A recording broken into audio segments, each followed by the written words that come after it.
¿Aló? Buenas noches, hermanos. Los saludo en el amor del Señor. Siempre es bueno estar en la casa del Señor, adorándole, renovando, ¿cierto?, la gratitud con que Él nos bendice. Cada día, ¿cierto?, que despertamos es un renuevo de sus misericordias, porque podemos decir con nuestra boca que Él es todo para nosotros. Es bueno que cuando vengamos a su casa recordemos que Él nos da una nueva oportunidad de conocer de su palabra, de tener una comunión, de alabarle, de bendecirle, de tener la oportunidad de bendecir con nuestra ofrenda, no con nuestra ofrenda, sino con nuestra generosidad, porque ahí se ve la generosidad.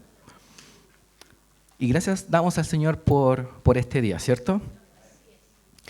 Ya se va terminando el año, vemos como todo ya llega no a su fin, ¿cierto? Porque ya comienza todo de nuevo para nosotros. Y podemos pensar muchas cosas que hemos hecho en el año, que hemos hecho bien, que hemos hecho mal. Tal vez estamos pensando en nuestras metas, no cumplimos nuestras metas, algunos que sí cumplieron sus metas. ¿Qué hemos alcanzado? Tal vez hemos fracasado, no nos ha ido como quisiéramos en este año. Y también meditamos en la relación con nuestro Señor. Si estamos bien, si pudiéramos tal vez dar más, tal vez le he dado mucho más de lo que le di años pasados. Tal vez empiezo a pensar y decir, en verdad, me falta mucho más. O tal vez quiero dejar cosas para honrar a mi Señor, cosas que hacen daño a mi vida, que me alejan del Señor. Y esas son cosas que nos preguntamos, que cuando estamos en la presencia del Señor vienen a nosotros ese recuerdo y de poder meditar las cosas, porque claro, vivimos en un mundo de afán, pero este mundo de afán no nos deja meditar en lo que quiere el Señor para nuestras vidas. Porque ya salimos de fiestas patrias y al tiro a Navidad y a vacaciones y de vuelta al colegio, al trabajo. ¿Y en qué momento nos paramos y decimos, Señor, ¿qué quieres para mi vida? ¿Qué deseas? ¿Estoy bien lo que hago? ¿Está mal? ¿Mereces más? Bueno, obviamente el Señor merece más y más de nosotros. Pero ¿qué me dice el Señor al respecto? ¿Qué quiere el Señor de mí? Y quiero que vayamos a Romanos 7, 15.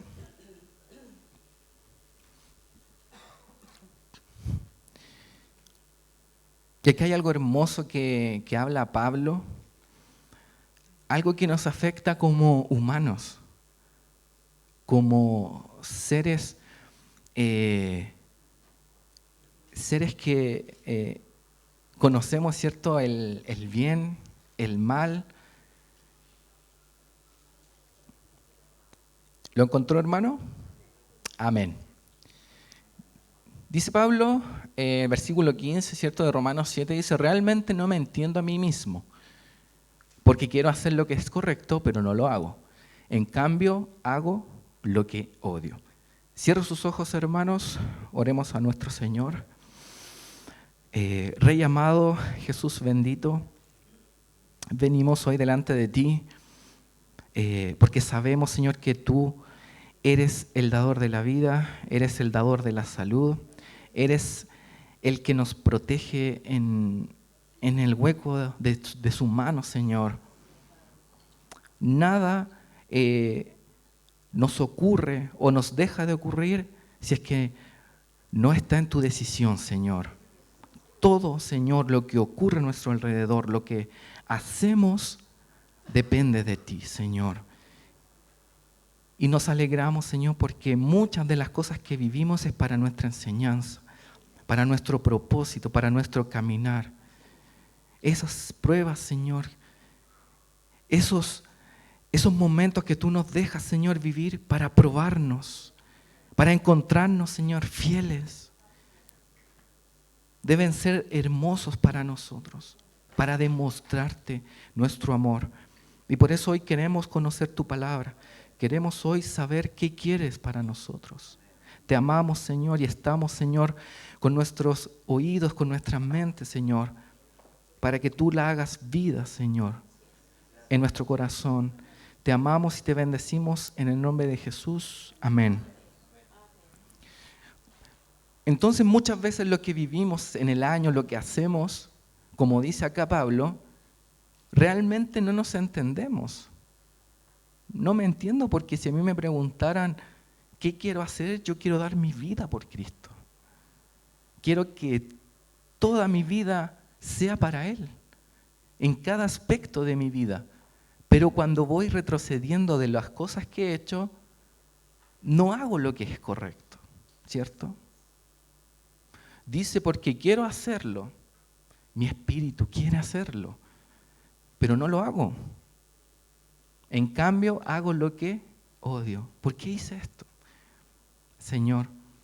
Y muchas veces en la noche, cuando empezamos a meditar lo que ocurre en el día, Señor, ¿por qué dije eso? ¿Por qué hice esto? ¿Por qué pensé esto? Y algo tan real lo que nos dice Pablo en nuestras vidas, y no le tomamos importancia a lo grandioso que es la palabra de Dios, que estas situaciones nos ocurren diariamente. Cosas que no queremos hacer, hacemos. Y yo le quiero hablar sobre un hombre, el segundo rey de Israel, que se llamó el segundo rey de Israel, David. Muy bien, hermano. Y él, como dice la palabra, ¿cierto? Fue un hombre conforme al corazón de Dios. Imagínese, no sé, que algunos de nosotros nos dijeran, no, mire, ese hermano, esa hermana es conforme al corazón de Dios. Yo con ese título no quiero más, me voy al cielo. ¿Cierto? Bueno, no se lo dijeron en vida a David, ya, pero sí todos sabían que su corazón, es cierto, era conforme al corazón de Dios. Y vemos cómo David, la osadía que tuvo de matar a Goliat, ¿cierto? No, me gustaría haber yo matado a Goliat, ¿cierto? Haber estado ahí en esa pelea. Él restituyó el arca a Jerusalén. Nadie más lo había hecho. Él hizo cosas grandiosas. También fue vencedor de, digámoslo así, de todas las batallas que fue. De todas. No perdió una sola. Y lo más increíble es que fue de los primeritos, el que estaba ahí. No estaba atrás, con su guardia esperando. No. Él salía y volvía con su ejército. Y estos fueron unos de los pocos logros bajo la mano de Dios. Pero también vemos un momento oscuro de David, ¿cierto? Y que nosotros también tenemos. Y esto, lo que nos muestra la palabra, es para conocer que también pecamos, que necesitamos de Dios cada día, que necesitamos reconocer que no lo podemos hacer todo, que necesitamos y dependemos de Dios. En 2 de Samuel 11, del 1 al 6, vamos a leer esta parte rápido porque yo sé que ustedes conocen muy bien esta historia. En 2 de Samuel 11, del 1 al 6, y después nos vamos a saltar del 14 al 17, ¿ya? Entonces leemos 1 de Samuel 11, del 1 al 6, y dice, en la primavera, cuando los reyes suelen salir a la guerra, David envió a Joab y al ejército israelita para pelear contra los amonitas. Destruyeron al ejército amonita y sitiaron la ciudad de Rabá. Sin embargo, David se quedó en Jerusalén. Una tarde, después del descanso de mediodía, David se levantó de la cama y subió a caminar por la azotea del palacio. Mientras miraba hacia la ciudad, vio una mujer de belleza singular que estaba bañándose. Luego envió a alguien para que averiguara quién era la mujer y le dijeron, es Betsabé, hija de Eliam y esposa de Urías, el hitita. Así que David envió mensajeros para que para que la trajeran, y cuando llegó al palacio se acostó con ella. Luego ella regresó a su casa. Betsabé recién había terminado los ritos de purificación posteriores a su periodo menstrual. Tiempo después, cuando Betsabé descubrió que estaba embarazada, le envió el siguiente mensaje a David: estoy embarazada. Entonces David envió un mensaje a Joab: mándame a Urías el hitita. Así que Joab se lo envió. Nos saltamos al 14 al 17. Y después al 26, ¿ya? Entonces, a la mañana siguiente, David escribió una carta a Joab y se la dio a Urías para que se la entregara. La carta le daba las siguientes instrucciones a Joab: pon a Urías en las líneas del frente, donde la batalla sea más violenta. Luego retrocedan para que lo maten. Así que Joab asignó a Urías a un lugar cerca de la muralla de la ciudad, donde sabía que peleaban los hombres más fuertes del enemigo. Y cuando los soldados enemigos salieron de la ciudad para pelear, Urías el hitita murió junto con varios soldados israelitas. Entre medio de esto, David estuvo con Urías y planeó todo esto para matarlo. Y lo mandó a su casa ebrio. ¿Para qué? Para que estuviera con su esposa y ese hijo pasara como el hijo de Urías. Eso tramó. Pero Urías tenía un corazón que también agradaba al Señor. ¿Cómo es posible, decía Urías, que mis hermanos estén peleando y yo aquí disfrutando con mi mujer, aún ebrio? Y es porque, si usted sabe, las personas no se ponen violentas o hacen cosas malas cuando están ebrias, sino que sale lo que ellos son en realidad. Siempre fueron violentos, siempre fueron asesinos. Y se muestra el corazón de Urías. Y él quedó a dormir en el palacio del rey. Y como no se pudo deshacer, David le manda una carta a Joab para que lo pusiera al frente, donde estaban los guerreros más valientes. Obviamente Urías no era de los que estaban al frente, tenía tal vez otro cargo, otro dominio de lucha. Veamos el versículo 26.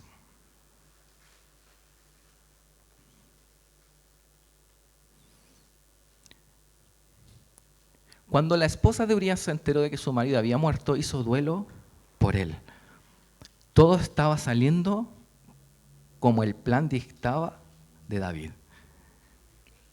Todo bien, nadie estaba pensando mal de nadie, todo perfecto. Y el que dijera lo contrario, ¿cierto? David podía mandar a matarlo y hacerle un trabajito. Capítulo 12 del 1 al 7.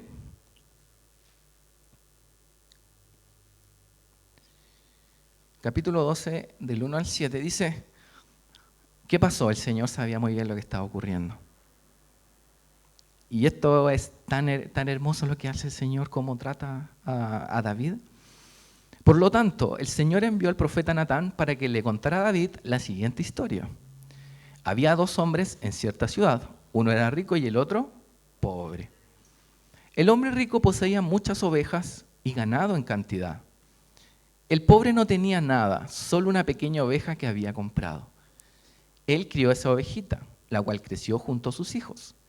La ovejita comía del mismo plato del dueño y bebía de su vaso, y él la acunaba como a una hija. Mira, Betsabé. Cierto día llegó una visita a la casa del hombre rico, David. Pero en lugar de matar un animal de su propio rebaño y de su propia manada, tomó la ovejita del hombre pobre, la mató y la preparó para su invitado. Entonces David se puso furioso. Tan cierto como el Señor vive, juró, cualquier hombre que haga semejante cosa merece la muerte. ¿Cierto? Debe reparar el daño dándole al hombre pobre 4 ovejas por la que le robó y por no haber tenido compasión. Versículo 7. Entonces Natán le dijo a David, tú eres ese hombre. El Señor, Dios de Israel, dice, yo te ungí rey de Israel y te libré del poder de Saúl. Y muchas veces Dios nos dice, tú eres ese hombre, tú eres esa mujer que le hiciste daño a tu hermano. Para mí eres hermoso, dice Dios. Pero no por eso vas a dejar que caigas. Porque pensamos que todo está bien y todo nos sale bien. Y planeamos cosas malas y las cosas malas también nos salen bien. Pero no es lo que quiere Dios para tu vida. Y Dios con cuerdas de amor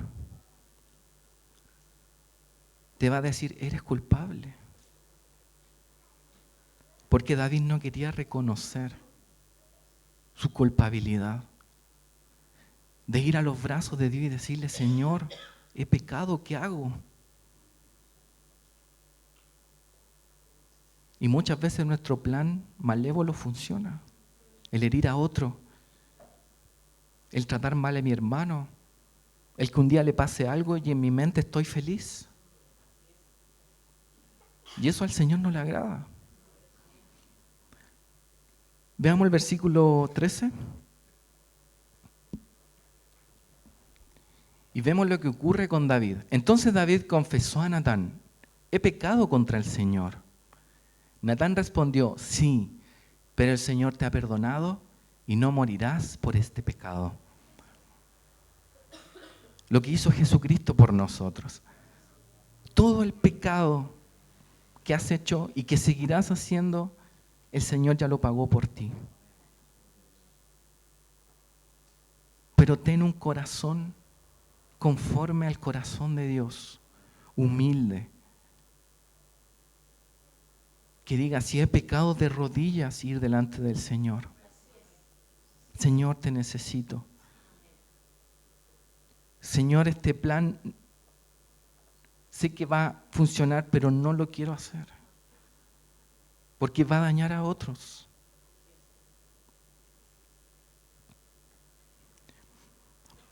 Hemos logrado muchas cosas con el Señor. Hemos logrado cosas impensadas. Y muchos de nosotros vemos el respaldo de Dios. Una vida llena de cosas que no merecemos. Podemos disfrutar un trabajo, podemos disfrutar una casa, un auto, cosas lujosas, podemos disfrutar este lugar.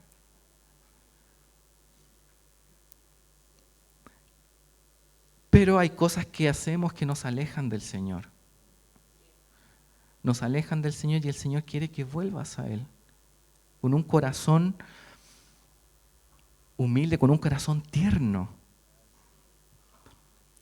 ¿Y qué pasa con David después de que ocurre todo esto? Después de que David entiende lo que ha hecho, todo lo que él condena terriblemente, él lo hizo. Y muchas veces nosotros condenamos a mi hermano, a tu hermana, lo mismo que hacemos. Porque lo vemos en el otro. Porque nosotros proyectamos en los demás el error que tengo yo. Y me desagrada. Por eso, porque yo lo tengo, por eso me desagrada.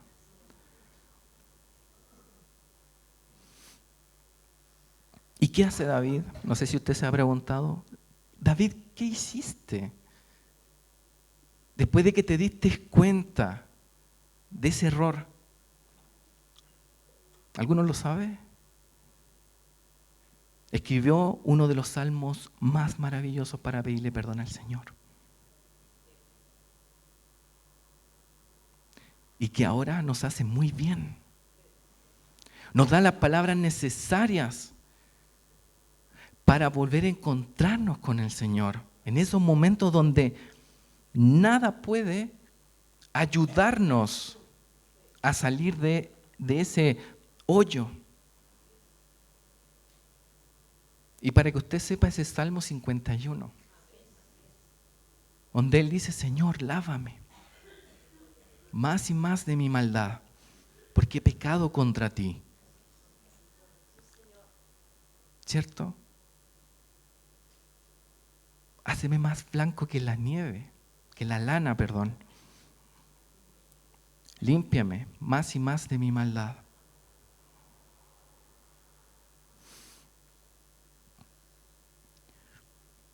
¿Y qué hizo Dios? ¿Vino su perdón después del Salmo? ¿Qué dice la Escritura, hermano? Inmediatamente. Porque conocía el corazón de David. Y el Señor te conoce. Y el Señor sabe si tú vas a pedirle inmediatamente perdón, sincero, porque es fácil pedir perdón, pero un perdón sincero, Él lo sabe. Y en el momento que Él sabe que tú pides, que eres una persona sincera, Él te perdona. Y después cuando uno pide perdón, el Señor te restaura. Pero esos errores son para que seamos probados y no volvamos a cometer el mismo error. Porque muchas veces pedimos: Señor, que se me olvide esto, no lo quiero recordar más. No, nos conviene recordar el horror que le hicimos al Señor, para que no lo repitamos.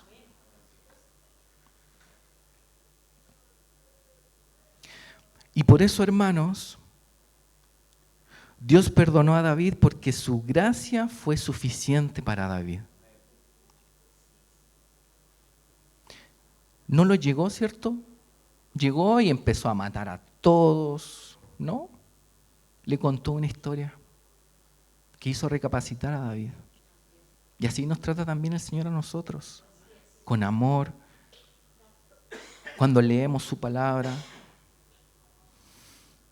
Y a nosotros nos cuesta reconocer que así como estamos no es suficiente. David mandaba a su ejército y ganaban. Fue tanto así que David se podía quedar en casa. Y a veces decimos, ¿cierto? No es necesario si voy hoy día. ¿Cierto? Ya no importa, el domingo voy. No es suficiente. Necesitamos cada día del Señor. Aunque pensemos que esta semana no he pecado, me he portado bien, no es suficiente. Suficiente estar en su presencia todos los días, agradeciéndole. Necesitamos a Dios cada día. Hay otro hombre que usted conoce, Pedro. Él pertenecía a una familia de pescadores. Era de la ciudad de Betsaida. Y algo muy que no tuvo David, Pedro fue llamado por el mismo Jesús, ¿cierto?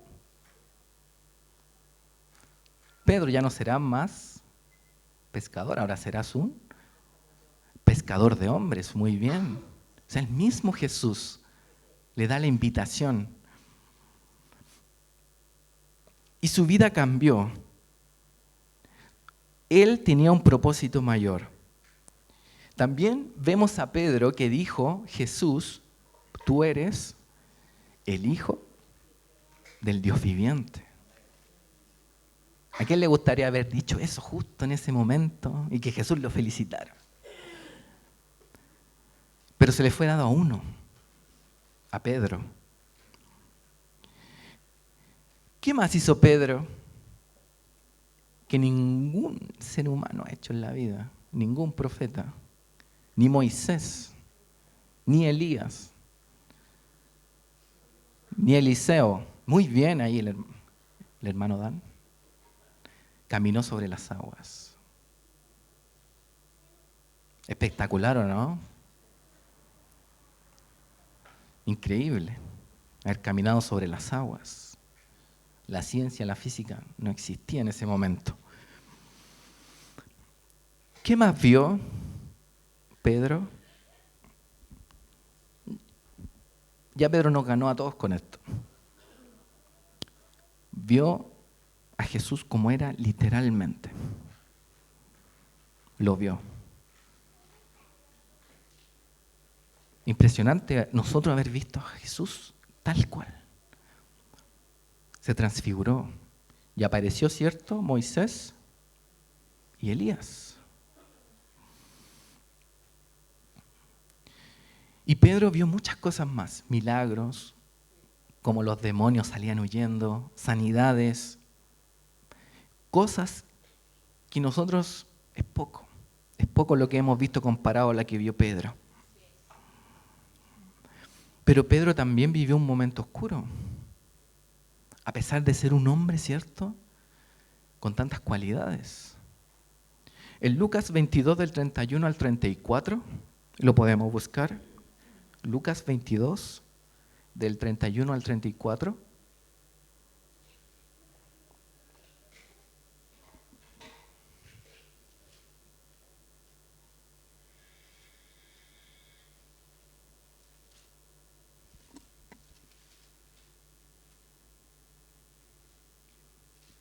Ya, vamos a leer el versículo 31 al 34 y luego el 54 al 62.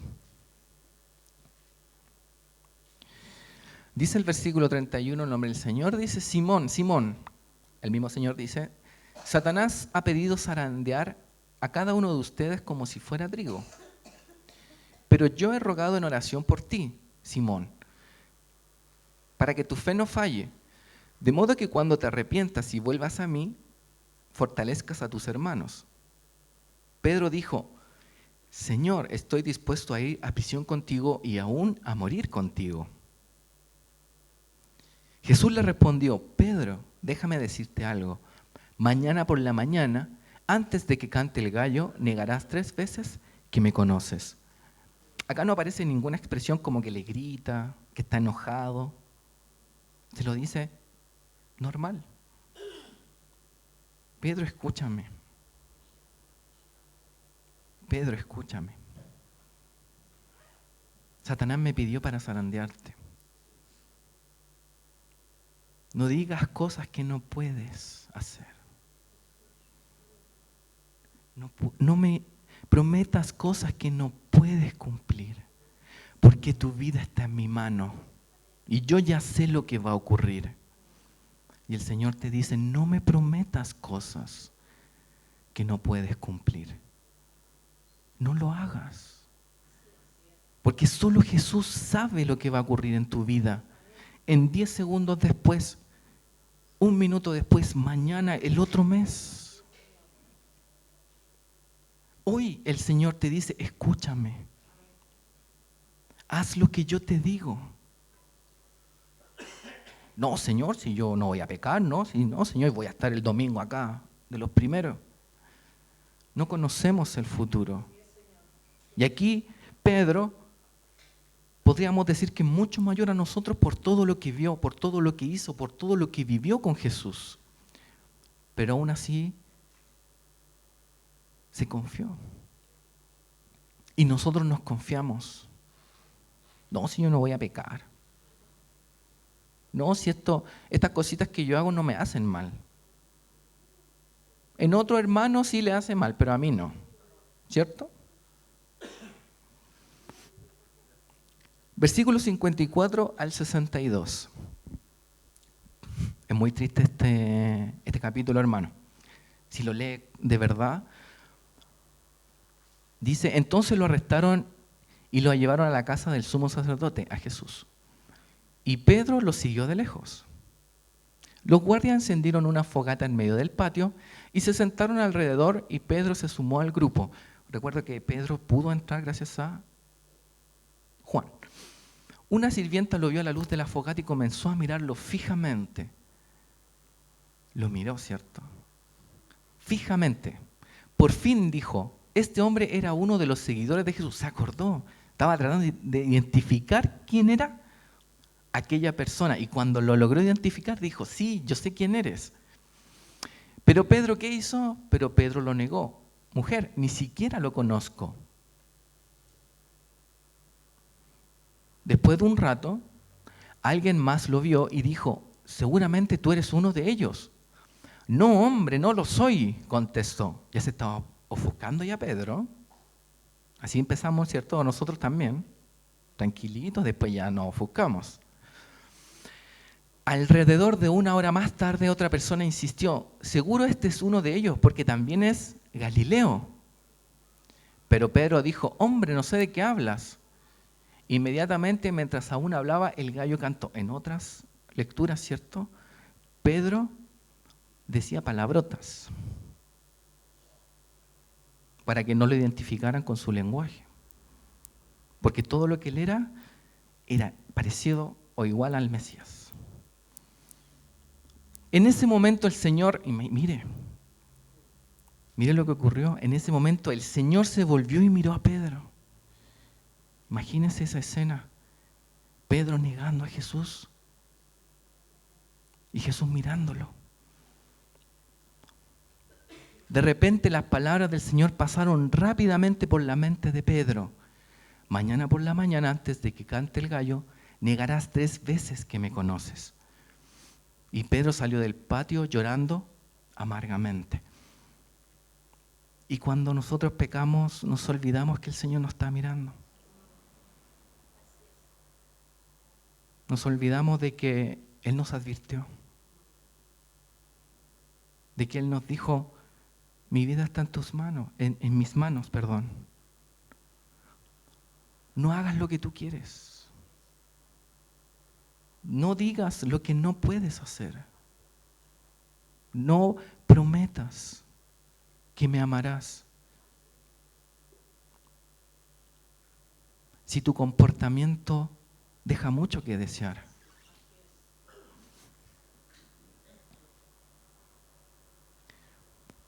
Si vemos a la luz de la Escritura, ¿usted cree que Pedro quiso negar a Jesús?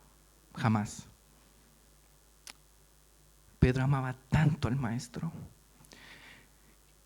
que si él no lo hubiera amado tanto, no hubiera salido llorando amargamente. Porque esta expresión es muy... Llorando amargamente tal vez son 2 palabras, pero encierra en la Biblia un argumento que es grande, una amargura, un dolor terrible. Y que ojalá nos pasara esto cuando pecamos contra el Señor. Y que también lo hizo David. Porque él estuvo, ¿cierto?, llorando y pidiéndole al Señor todos los días por el bebé. Sin parar no comió. Pero cuando nosotros nos volvemos al Señor tan livianamente, sí, Señor, perdóname. Y eso es todo. Y vemos cómo estos hombres, una vez traicionaron al Maestro y nunca más. Porque su arrepentimiento fue verdadero. Y que nuestro arrepentimiento no sea liviano. Que sea un amor extremo por nuestro Señor. Un amor que cuando hagamos las cosas mal nos duela acá. Porque traicionamos al que nos dio la vida.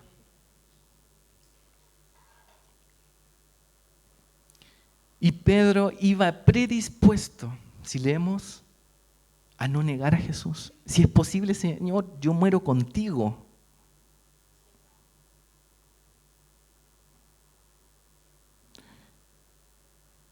Y ahí vienen las palabras de Pablo que hemos hablado anteriormente, Romanos 7 del 15 al 16.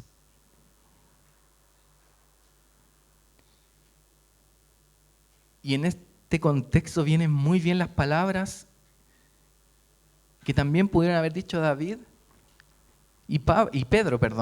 Realmente no me entiendo a mí mismo, porque quiero hacer lo que es correcto, pero no lo hago.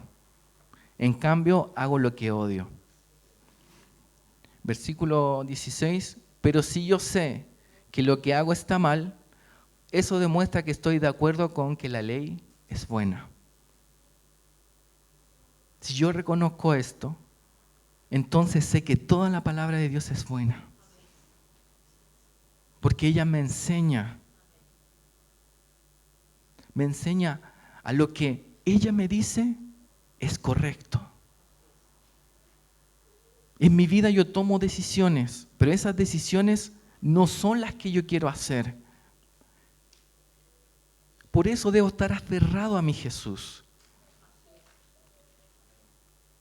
para tomar decisiones conforme a su voluntad, para hacer las cosas que Él desea en mi vida. Pero si yo no sé lo que Él desea en mi vida, lo voy a traicionar.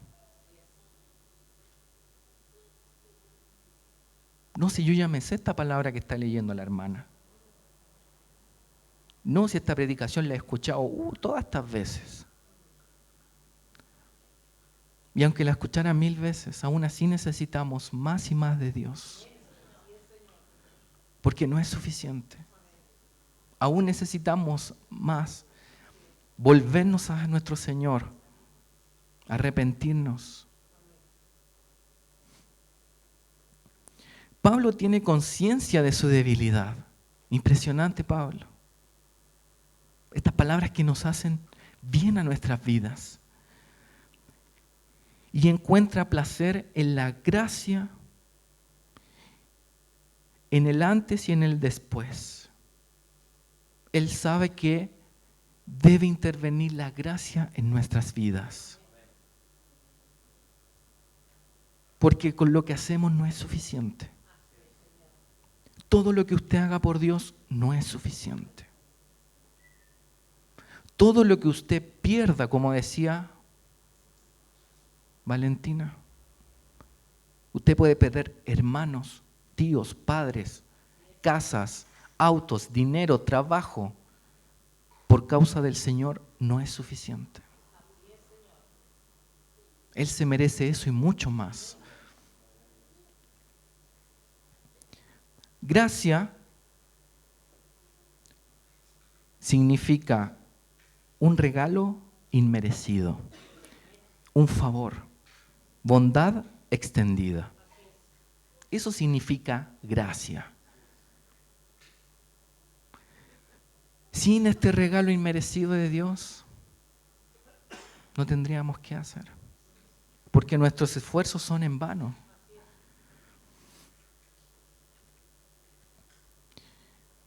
Por eso John Newton, no sé si usted lo conoce, no tuvo otro remedio que escribir Sublime Gracia. No sé si usted escucha esa canción, remueve todo. Porque es sublime, no hay gracia mayor que la que da el Señor Jesús para restaurar a su pueblo. Y deberíamos estar agradecidos. Nosotros también hemos actuado como Pedro, haciendo cosas que no queremos en nuestro espíritu, pero así hacemos cosas que le gustan a nuestra naturaleza, que le agrada, a nuestra naturaleza pecaminosa. Y Dios sabe que por nuestras fuerzas no podemos. Por eso Él dice, refúgiate en mí, en mis palabras, en lo que yo te he prometido. También como David haciendo cosas de las cuales no queremos arrepentirnos. ¿Cierto? ¿Por qué le tengo que pedir perdón yo al hermano?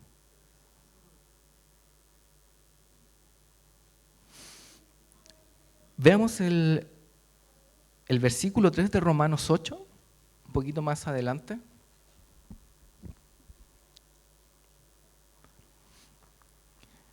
Romanos 8, 3. Eso. Dice, la ley de Moisés, sobre esto mismo sigue hablando Pablo. ¿Ya? Pero aquí condensa un poquito más todo lo que quiere decir. La ley de Moisés no podía salvarnos, porque nuestra naturaleza pecaminosa es débil. Jamás, nunca nadie pudo, ni puede hasta el día de hoy, realizar los 10 mandamientos, ni toda la ley que hay detrás de eso. Los 10 mandamientos solamente es un resumen de todo lo que viene después. ¿Ya? Así que Dios hizo lo que la ley no podía hacer. Él envió ¿a quién? A su propio Hijo en un cuerpo como el que nosotros, los pecadores, tenemos. Algo que no debió haber hecho Jesús, pero lo hizo por amor a nosotros, solo por eso. Y en ese cuerpo, mediante la entrega de su Hijo como sacrificio por nuestros pecados, Dios declaró el fin del dominio que el pecado tenía sobre nosotros. Mire lo bondadoso de Jesús, de nuestro Dios, entregar a su Hijo, esa gracia inmerecida, para que nosotros podamos disfrutar de ese perdón, de esa llenura, de esa satisfacción, de tener un consuelo hoy y después de la muerte. Algo que nadie te puede dar, solo nuestro Señor Jesús. Cierra sus ojos, hermanos. Señor Jesús,